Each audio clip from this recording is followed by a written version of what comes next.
Let's move on and let's also welcome on board Manpreet Gill, Chief Investment Officer, Asia, Middle East and Europe at Standard Chartered Bank, joining us on the show right now. Hi, very good morning, Mr. Gill, and thank you so much for your time. Firstly, help us with your take on the markets and specifically with respect to the Indian markets. How are you seeing the news flow around, as well as what's your outlook coming in on the Indian markets? Good morning.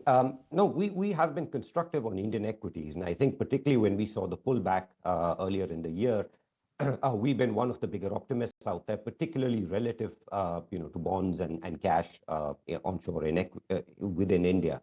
I think recently there are two news flows that, of course, are dominating. One is, of course, geopolitical risk, and second, which I think is more important for us, is what's happening on the global trade front.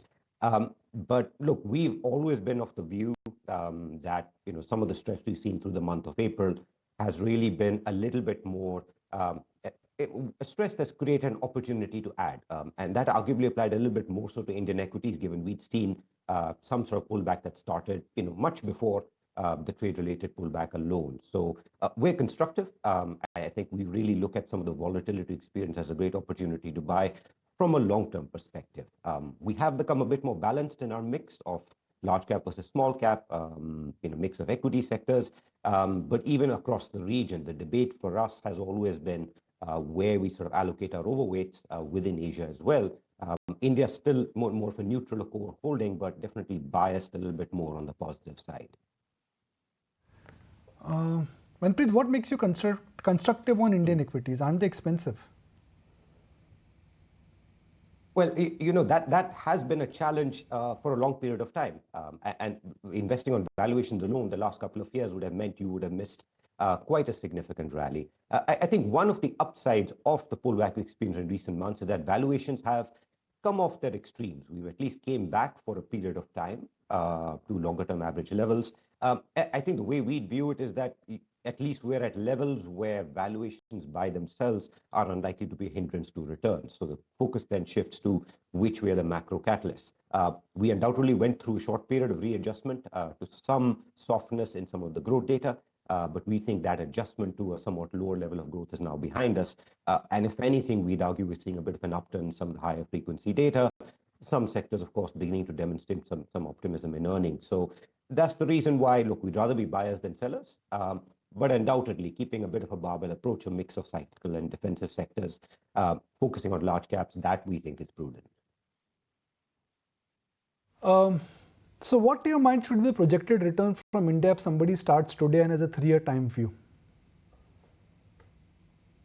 So generally for most equity markets, we'd say, look, we usually try not to forecast specific levels. That can sometimes be misleading. We prefer an asset allocation approach, but expectations and within the region of the long run of high single digits to potentially in an optimistic case scenario, even early double digits would not be that far off from what we experienced through history from these sort of valuation levels. I think the key is really for the growth cycle to continue, right? We're back in a world where globally there is higher than usual risk of recession and also higher than usual risk of uncertainty around where exactly US trade policy ends up and what that means for global growth. But as long as we end up in our base case scenario that growth slows globally, and in India, we to some degree we already experienced that, but stays positive, then we think it's reasonable to be positive on equities and expect what from these levels, I'd argue at least an average level of returns at an index level. Financials was once a space wherein the investors were finding comfort in the volatile times, and valuations were also not looking that expensive. But given the fact that financials have seen their bit of a run up, what's your current view on financials coming in? Are you still finding the comfort with respect to valuations, and what are the growth triggers? So I think when it comes to financials, yes, it is admittedly a sector call that we've had on for some time. But for the time being, we're quite happy to leave it on because we think it's one way to express continued growth and lack of downside credit risk in the economy as a whole. So from that perspective, I think we're quite happy to leave it on while acknowledging some of the factors you obviously brought up. But to be honest, look, the way we looked at sectors is a little bit more top down. And I think that's why on the margin, we have started to make some adjustments, not so much to financials themselves, but we have added an overweight into healthcare into the mix. And this really trying to say that, okay, on one hand, we do have exposure to sectors like financials, like consumer discretion on the cyclical side. We'd want to balance that with something a little more defensive. And we try to do that with healthcare. So within Indian equity markets, I think that's the sector mix we're taking, not too different to the stance we're taking across most other major markets, whether that's in China, where we similarly have a barbell approach, or in US markets, where again, we have a balance of cyclicals and defensives. We just think that's a good way to ensure we're able to stay invested in equity markets without taking an excessive amount of risk at a time when policy uncertainty around trade particularly is quite high. Your view on gold, considering that that's where excitement, action, and perhaps concentration is there now? I think gold has been staged absolutely quite a remarkable recovery. And I'm surprised to some degree, there isn't a greater focus on it than we've already seen already. But I think with gold, I'd separate the long-term fundamental from the short-term, because the fundamental side to us, what's really driving gold is central bank demand, because it's not the traditional financial market drivers of interest rates or inflation worries.